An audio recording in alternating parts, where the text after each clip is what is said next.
저와 우리는 매일 말을 합니다. 하루 동안 우리가 하는 말의 단어는 25,000 단어 정도 된다고 해요. 눈을 뜨고 하루를 시작하면 이제 일어나세요라는 말을 시작하겠죠. 그리고 하루를 마치면서 안녕히 주무세요, 잘 자라는 말을 하고 하루를 마무리합니다. 학교에 가면 말하고, 직장 가면 말하고, 교회에 오셔서도 교제하고 서로를 향하여 우리는 말을 하고 있습니다. 잠언 18장 21절에 보면 죽고 사는 것이 혀의 권세에 달렸나니. 보세요. 얼마나 말이 중요하면 죽고 사는 것이, 죽음과 삶, 혀의 권세에 달려있대요. 우리의 말로 하는 이 혀의 권세는요, 사람을, 동료를, 배우자를, 자녀를 격려하기도 하고 세우기도 하지만 그 사람을 아프게도 하고 상처 주기도 하고 쓰러뜨리기도 하고. 혀의 권세 엄청나지요. 그래서 우리는 자주 기도합니다. 하나님, 저의 입에 파수꾼을 세워주시고 재갈을 물려주십시오. 오늘 말씀은요, 그리스도인으로서, 특별히 부모로서 어떻게 말할 것인지 함께 나누고 싶어요. 에베소서 4장에서 바울은 초대교회 성도들에게 이렇게 말하십시오라고 언어생활 가르치고 있습니다. 성도들에게는 해서는 안 될 말이 있고 꼭 해야 할 말이 있다는 것을 바울은 알려주고 있습니다. 에덴 동산의 첫 번째 가정, 아담과 하와 아시지요? 이 첫 가정 안에서 엄청난 변화가 일어나요. 그 변화가, 말의 변화가 바뀝니다. 왜 바뀌었는지 살펴보면서 우리는 부모로서 어떻게 선한 말을 함으로 다음 세대를 세울 수 있을지 잠언 말씀의 몇 구절을 찾아서 여러분들과 함께 나누면서 배우고 싶습니다. 먼저 바울은요, 복음을 경험한 그 에베소 성도들에게 말에 대해서 이렇게 말합니다. 29절에 보면 성도 여러분, 무릇 더러운 말은 입 밖에도 내지 말아 주십시오. 오직 덕을 세우는 데 소용되는 대로 선한 말을 해서 듣는 자들에게 은혜를 끼쳐 주십시오. 여러분, 이 구절 안에 두 종류의 말이 등장합니다. 한 종류는 더러운 말이고요. 다른 한 종류는 덕을 세우는 선한 말입니다. 바울은 성도들이 교회 안에서 또는 일상생활 속에서 해서는 안 되는 말을 더러운 말로 이렇게 표현하고 있어요. 그 더러운 말은 입 밖으로 내지 말래요. 이유는 여러분, 이것은 도덕적이지 않아요. 윤리적으로 건면하는 게 아니에요. 에베소서 4장 앞부분을 잘 읽어보시면 24절, 25절에 보시면 우리는 복음으로 새 사람이 되었기 때문에, 성령이 우리 안에 계시기 때문에, 하나님이 우리를 가족으로 불러주셨고 옆에 있는 사람은 영원한 지체들이기 때문에 더러운 말을 입 밖으로 내지 말래요. 그게 원리예요. 그냥 도덕적으로 착한 사람 돼서 험한 말 하지 마가 아니라고요. 점수 잃으니까 더러운 말 하면 그 사람이랑 헤어지잖아, 이런 접근이 아니라고요. 영원한 가족이 되었기 때문에, 우리 안에 성령이 계시기 때문에. 이 더러운이라는 건요, 음식이 부패하여 썩게 되는 의미가 있어요. 여러분, 썩은 음식 드시면 병나잖아요. 그런데 더러운 말은 사람을 상처 주게 되고 사람을 쓰러뜨리게 되고 해를 가한다는 거예요. 31절에 잘 나와 있어요. 너희는 모든 악독한 말, 노하는 말, 분내는 말, 떠드는 말, 비방하는 말들을 버려라. 아마 교회 안에 이런 일들이 있었겠지요.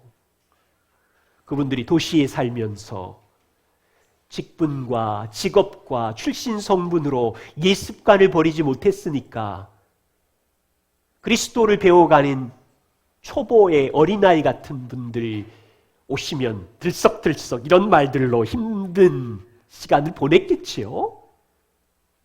바울은 이런 더러운 말이 교회 안에 있으면 다른 동료를 하나님 사람으로 성장하는 일을 가로막기 때문에 하지 마십시오. 그들의 영혼을 상처 주고 쓰러뜨리기 때문에 입 밖으로 내지 말아 주십시오. 그리고요, 30절에 보시면 여러분 우리 안에 성령님이 있잖아요. 더러운 말을 감정으로 쏟아내고 나면 그 성령이 우리를 찔러요. 죄책감, 성령이 근심하세요. 왜요? 우리 안에 성령님은 거룩하신 분인데 성령이 근심하게 주님 앞에 설 때까지 근심하니까 여러분 거듭났는데요, 우리의 입의 변화, 말의 변화가 없으면 성령은 계속 우리 안에 근심하는 거예요. 죄책감을 주는 거예요. 고치라고. 바울은 성도들에게 꼭 해야 할 말이 있다고 말합니다. 29절 뒷부분에 보시면 오직 덕을 세우는 데 소용되는 대로, 덕을 세우는 데 소용되는 대로 선한 말을 하면 듣는 자들이 은혜를 경험하게 된다. 덕을 세우는 선한 말은요, 듣는 사람들 안에 은혜가 흘러가요. 매원이 목사님께서 겸손이라는 책에 덕을 세우는 말이 아닌 것 이렇게 말하셨어요. 자, 먼저 덕을 세우는 말이 아닌 것부터 생각해 봐야 합니다. 예를 들면 공손한 말, 덕을 세우는 게 아니에요. 사회 규범을 잘 따르라는 권고, 품행을 단정히 하라는 충고, 입에 발린 아첨, 인간을 높이는 칭찬, 이런 건 덕을 세우는 말이 아닙니다. 잘 이해하셔야 돼요. 네, 알겠습니다. 그렇게 할게요. 반말이 아니라 공손한 말, 이거 덕 세우는 말이 아니에요. 그냥 인간적인 예의예요. 길 건널 때 신호등 잘 보고 가라, 인사 잘해라, 도로 80km예요, 여보 80km를 준수하세요, 이런 규범적인 말, 품행을 단정하라는 말, 착하게 살아라, 공부는 1등, 5등 안에 들어야 된다, 이런 거는 덕을 세우는 말이 아니에요.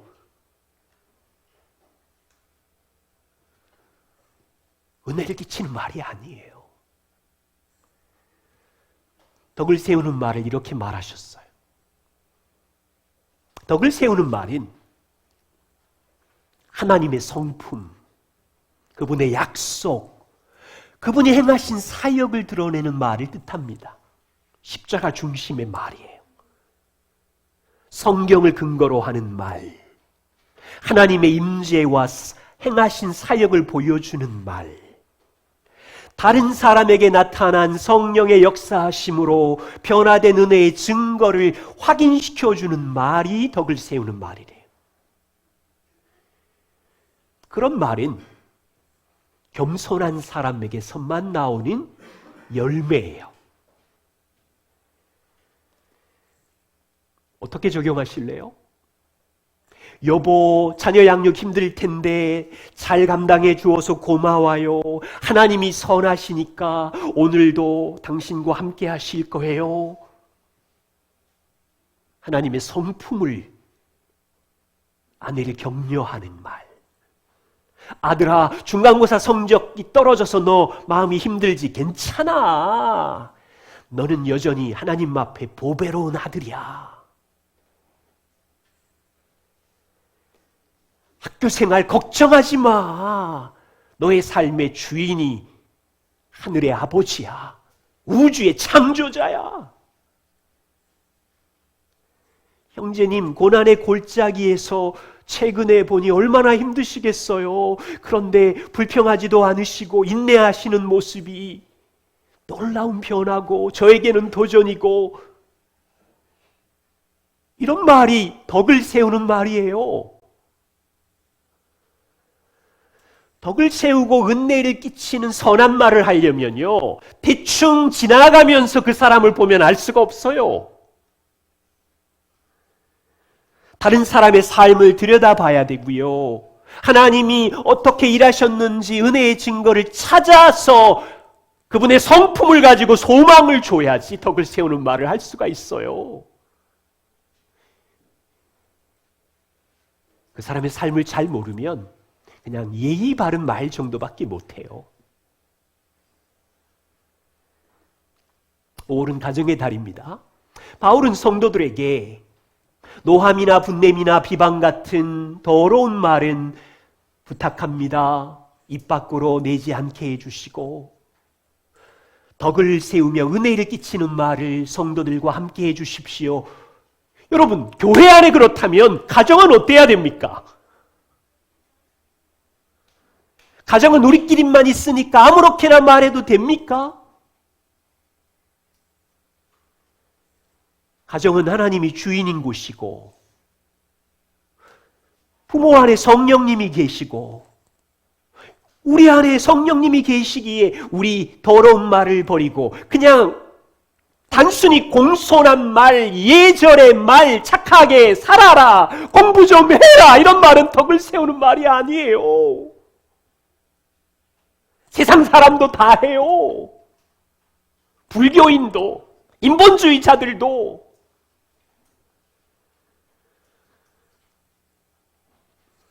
가정 안에서 하나님의 통치가 임하는 가정 안에 은혜를 끼치는 덕을 세우는 말,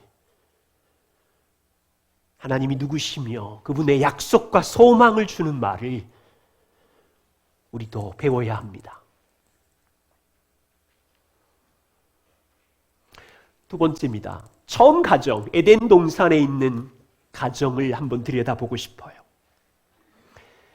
창세기 1장에 만물이 창조될 때 첫 번째 말은 하나님의 말이었어요. 말씀으로 창조하셨으니까.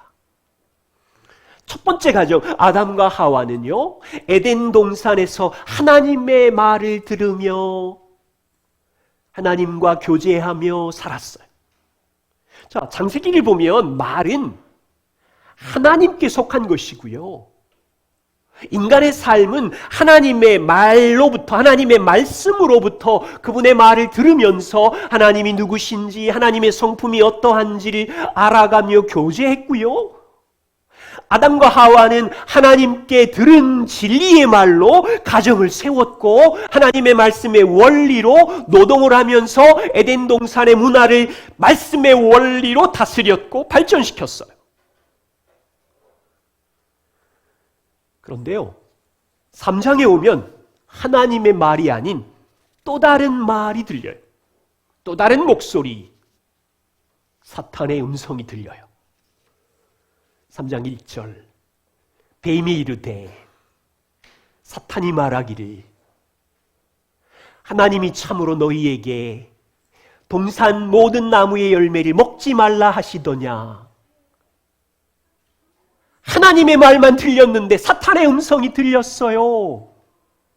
이 말은 최초로 하나님의 말씀을 다르게 해석한 거짓말이에요. 최초의 거짓말. 하나님의 말씀을 다르게 해석하고 하나님의 말씀을 거절한 반항. 인간은요, 이 뱀의 다른 말을 듣고 다른 해석을 듣고 거기에 동의했어요. 그러자 하나님의 말을 거절하게 됐고 하나님께로부터 등을 돌리게 된 거예요. 그러자 첫 번째 가정이 어떻게 변합니까? 보세요. 죄를 짓기 전에는 아담과 하와의 모든 대화는요, 정직했어요. 진실했어요. 아담과 하와가 서로 주고받은 말은 하나님의 말로부터 배운 신실하고 정직한 말이었기 때문에 둘은 평화로웠고 친밀했고 사랑과 기쁨 안에 함께 있었어요. 그런데 뱀의 말은 하나님의 말을 왜곡해버렸어요. 거짓말을 믿게 된 거예요. 사람이 이 거짓말, 새로운 해석을 받아들이자 이 가정 안에는 자기의 죄를 변명하기 시작했어요. 서로를 비난하기 시작했어요. 그전에는 서로 헐뜯는 말이나 분노의 참말은 둘 사이에 존재하지 않았었는데, 그전에는 자기의 죄에 대한 변명이나 비난이 없었고 서로 진실했고 정직했었는데 변화가 일어났어요. 하나님께서 아담에게 먹지 말라고 한 선악과를 왜 따먹었느냐 하나님이 아담에게 물으셨을 때 아담은 다른 해석을 받아들이자 꺼리낌 없이 아내 하와에게 죄를 덮어 씌워버렸어. 아담은 자기가 가정의 인도자인 줄도 모르고 자기의 죄를 회개하지도 않고 하와의 죄를 용서해달라고 인도자로서 구하지도 않고 아내 하와를 보호하지도 않고 오히려 아내를 향하여 손가락질하면서 책임을 던져버렸어. 하와도 마찬가지였어. 하나님, 내가 죄인입니다. 그렇게 말한 것이 아니라 저 뱀 때문에요. 저 뱀 때문에요. 변명하고 책임을 회피했어요. 놀라운 일은요, 아담의 손가락이 하와만을 가리킨 게 아니라 하늘에 계신 하나님을 가리켰어요. 창세기 3장 12절에 하나님이 저에게 주셔서 나와 함께한 이 여자가, 모든 책임은 내 책임이 아니래요. 하나님이 내게 주신 여자 때문이래요. 하나님께서 이 여자를 주지 않았으면 이런 일은 절대로 일어나지 않았대요. 하나님, 당신이 잘못해서. 하나님께 불평하고 비난하기 시작했어요.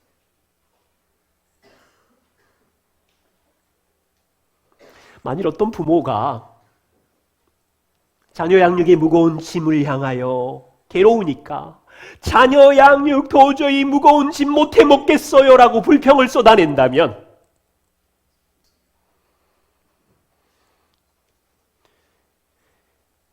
자녀를 그 부모에게 주신 하나님이 당신이 감당하지도 못하는 무거운 짐을 맡기신 잔인한 분처럼 불평하고 있는 거예요.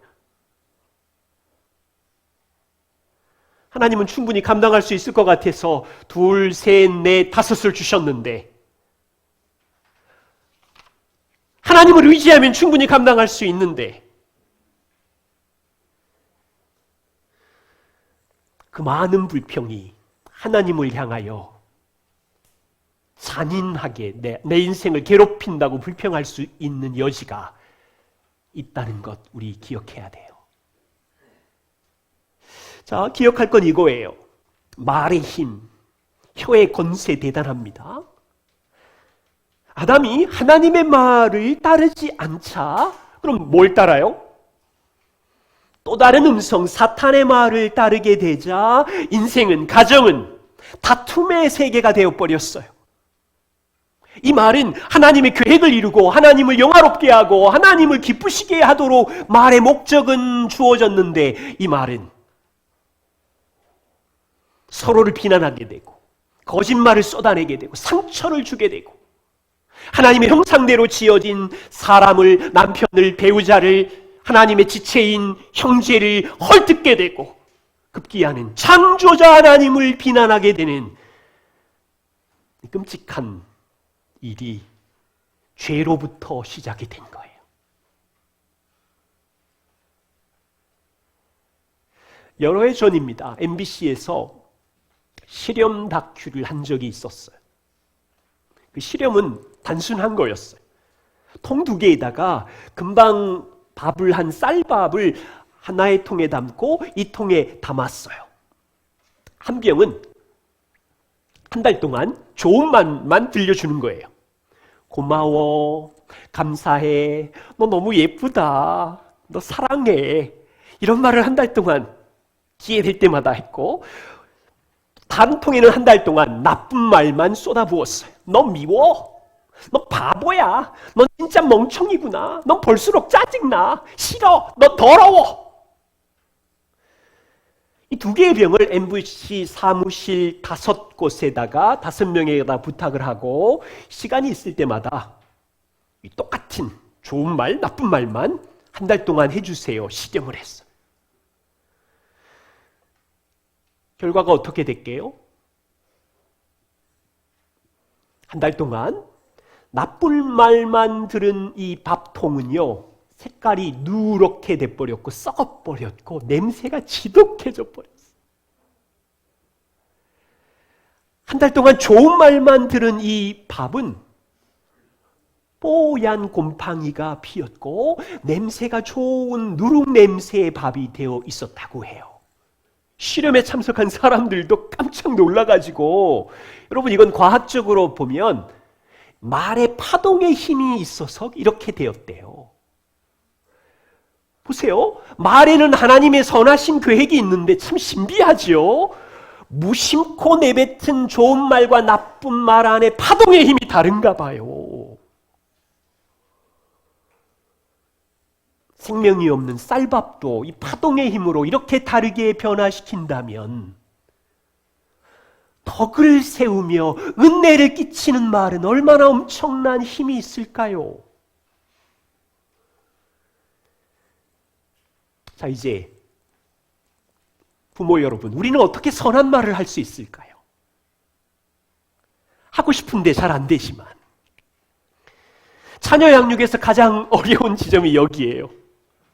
어떻게 우리가 선한 말을 할 수 있을까? 우리 모두 다 인정해야 되는 게 있어요. 누구도 저를 포함해서 혀를 제어할 길들일 능력이 없는 죄인임을 인정하는 거예요. 야고보 사도의 고백처럼 아담과 하와의 가정이 죄로 인하여 말이 변명하고 책임을 회피하는 일로 인해서 가정에 고통이 있었던 것처럼 우리의 가정 안에도 부모인 우리도 이 말을 제어할 수 없는 죄인이니까 일상에 일어나는 일은 복음을 경험했지만 성령이 우리 안에 다스리시지만 이 선한 말을 하는 일이 어려운 거 우리는 알고 있어요. 그런데 성장해야 되지 않을까요?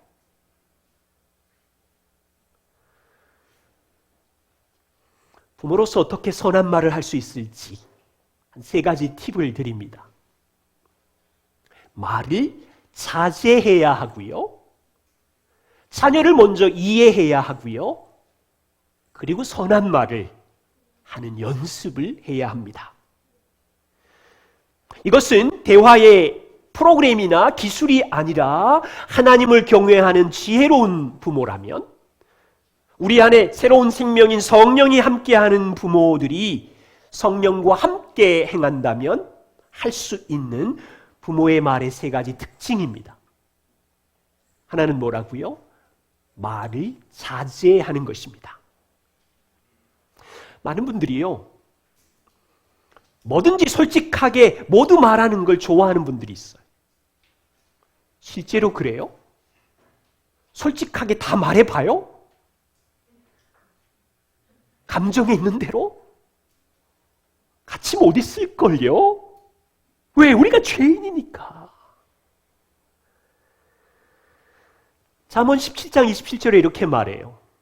말을 아끼는 자는 지식이 있고 성품이 냉철한 자는 명철하니라.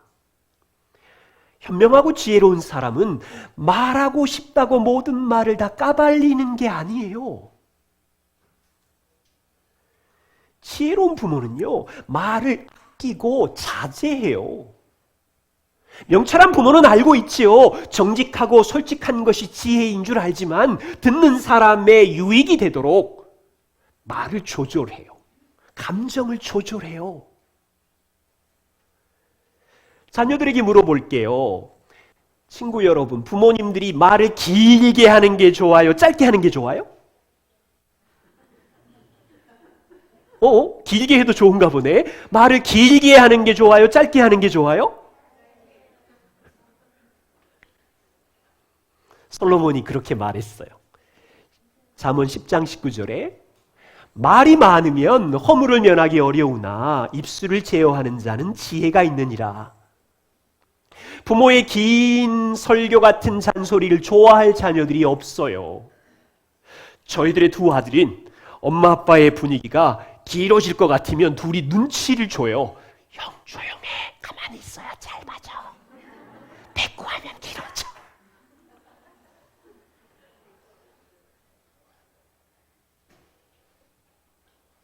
대화가 끝나지 않을 것처럼 말이 많으면 무슨 일이 생기냐면 부모의 약한 약점과 허물이 드러나고요. 자녀의 약함과 약점이 노출되고요. 거기에다가 피곤이 깊이 있으면 감정 조절을 못하면서 대화는 산으로 가요. 저의 경험을 살펴보면 분명히 작은 일로 훈육이 시작되었어요.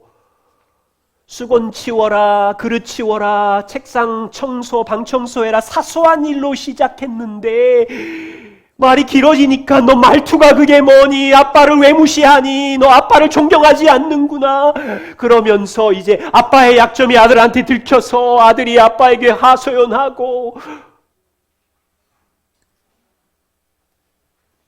말이 길어지면 부모의 약점, 아이들의 약점, 사소한 일이 거대한 갈등의 산더미 같은 주제로 옮겨가서 뭘 도와줘야 될지 모를 정도.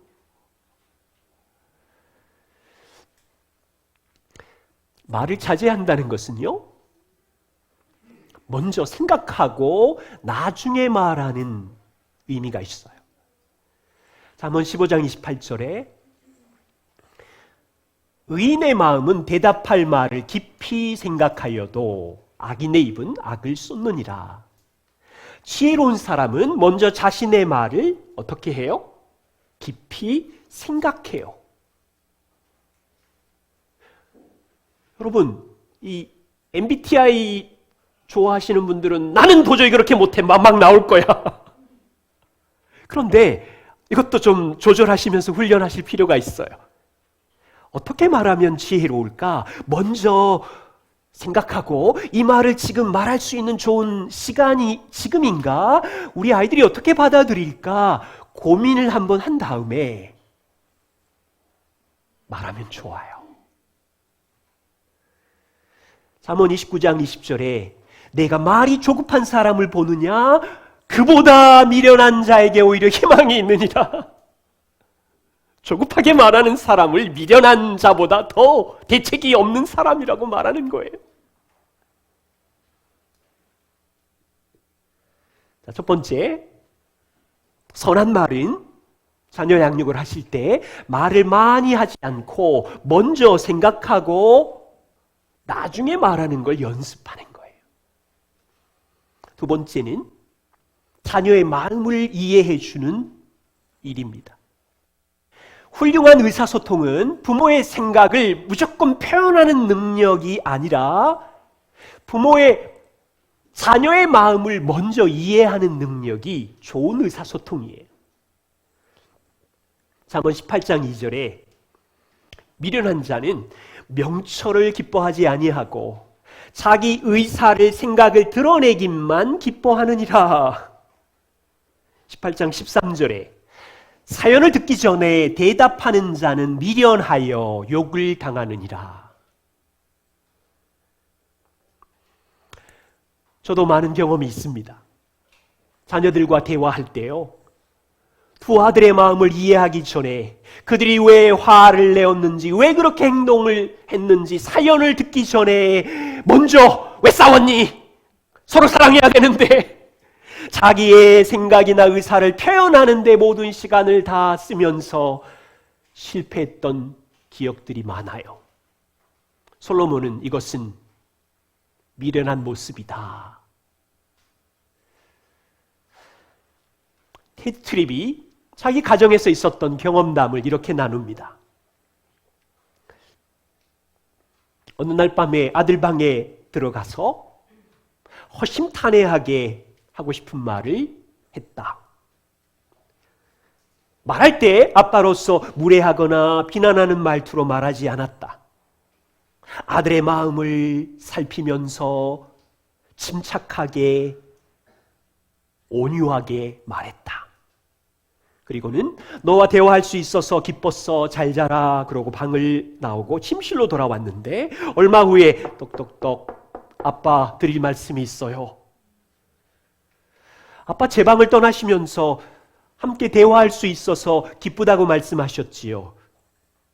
그런데 제가 하고 싶은 말은 한마디도 못했어요. 띵. 그건 대화가 아니었던 거예요.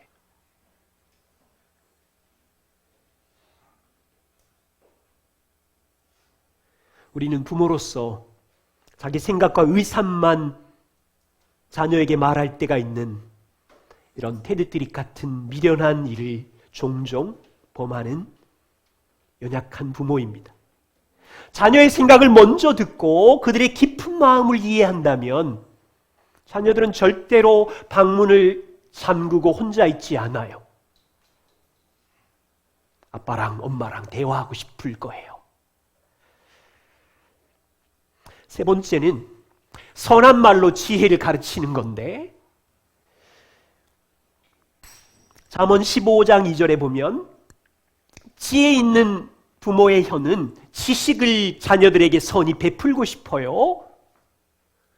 자녀들을 사랑하기 때문에 인생의 경험, 하나님의 선하심, 이런 지혜를 자녀를 사랑하기 때문에 가르치고 싶고 베풀고 싶어요. 그런데 현실은 어떻습니까? 덕을 세우고 은혜를 끼치는 말을 자녀들에게 하고 싶지만 우리 본성이 죄인이기 때문에 자주 부모로서 더러운 말을 하기도 하지요. 성령이 우리 안에 계시지만 우리 안에 죄성의 DNA도 같이 있기 때문에 저를 포함해서 여러분들은 둘 중에 하나를 선택하실 거예요. 내 욕구를 죽이고 성령의 다스림을 받아서 부드럽고 온유한 말로 지혜를 자녀에게 전할 것인지, 아니면 죄성의 욕심과 감정대로 지혜는 지혜인데 사나운 말, 거친 말, 가시돋친 말, 수치심을 주는 말을 하면서 지혜를 가르쳐요. 지혜는 지혜 맞아요.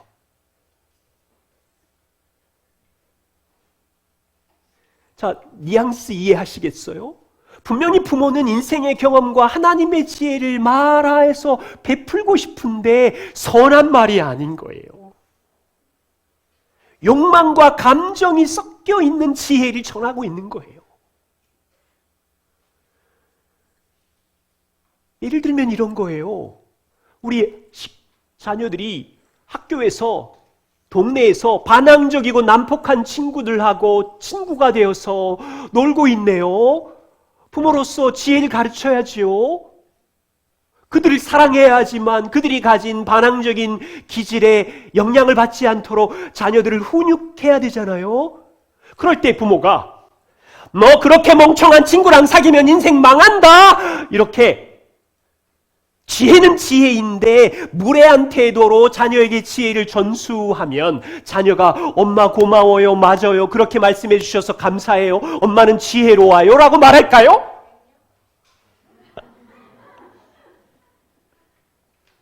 절대 아니지요. 자, 자녀 입장에서 생각해 보세요. 지혜를 가르치고 싶은데 부모의 반응이 감정과 그 거침과 여러 가지 무례한 태도가 되면 자녀 입장에서는 두 가지 장애물을 이겨야 그 지혜를 받아들일 수 있어요. 한 가지 장애물은 부모의 감정 섞인 무례한 태도의 장애물을 이겨내야 돼. 여러분, 미숙한 자녀들이 이걸 이겨낼 수 있을까요? 두 번째 장애물은 자녀는 아직 이해가 안 돼요. 아빠의 지혜가, 엄마의 지혜가. 아니, 이 친구 학교에서 인기 짱인데, 박수 받는데, 너무 재밌는데, 부모의 눈에는 그게 아니라는데, 이 지혜가 자기에게는 이해가 안 되는데, 이해되지 않는 부모의 지혜를 지혜로 붙잡아야 되는데, 미숙하기에 이해 못하는 장애물이 있는 거예요.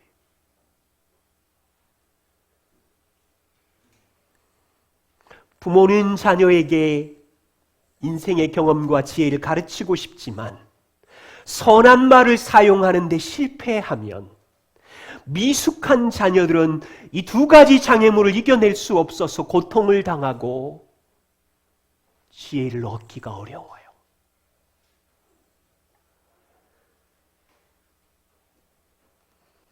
자녀 여러분들께 부탁하고 싶어요. 저를 포함해서 여러분들의 엄마 아빠는 복음을 경험한 그리스도인이지만 혀를 제어할 수 없는 연약한 죄인인 것을 우리 자녀들도 인정해 주세요. 그래서 가정에서 엄마 아빠를 통해서 여러분들이 부모의 약함을 볼 거예요. 부모가 쏟아내는 가시돋친 말, 내게 수치심을 주는 말, 비교, 이런 말을 친구들이 들을 텐데도 여러분들이 부모님을 용서해 주시고 사랑해 주시고 그래서 너무 감사해요. 정말로. 저는 두 아들에게도 감사하고 엄마 아빠도 시간이 필요해요. 혀를 길들일 수 있는 능력이 엄마 아빠에게도 없어요. 연습해야 되거든요. 부모 여러분들에게 부탁하고 싶어요. 혀를 제어할 수 있는 능력을 가진 사람은 이 땅에 아무도 없어요. 그런데 우리 안에 성령님이 계시고 우리가 그분의 다스림을 한 번, 두 번 의지하면서 용서도 구하는 덕을 세우는 말을 하면서 복음을 나누고 은혜의 말을 조금씩 할 수만 있다면 하나님의 지혜를 전할 수 있어요. 포기하지 마세요. 낙심하지 마세요. 하나님의 지혜를 전하는 자로 온 세상에 대통령을 갖다가 세운 게 아니라 여러분들을 자녀 옆에 두셨어요. 놀라운 사명이에요. 저는 잠언의 이 말씀이 마음에 망치처럼 쿵 왔어요. 잠언 10장 11절이에요. 의인의 입은 생명의 샘이라도 악인의 입은 독을 머금었느니라. 부모가 자녀들에게 전하는 말은 입은 생명의 샘이래요. 야, 이렇게 표현을, 놀랍다. 매일 부모가 전하는 말은 생명의 샘이 되어서 자녀를 매일 기쁘게 하고 자녀에게 매일 생명을 준대요. 어떤 부모가 우리 자녀들에게 더러운 물, 썩은 물, 독이 섞인 물을 주고 싶겠어요? 여러분, 우리 아이들에게 건강식 비타민C 먹어라, 홍삼 먹어라, 보약 먹어라. 그거보다 부모의 입을 통하여 전해지는 생명의 샘을 기쁘게 하고 날마다 생명의 샘이 흘러가는 은혜의 말을 연습하고 함께 성장해 가고 싶어요. 혹시 말씀을 들으면서 진짜 내 혀는 길들일 수 없는데 인정합시다.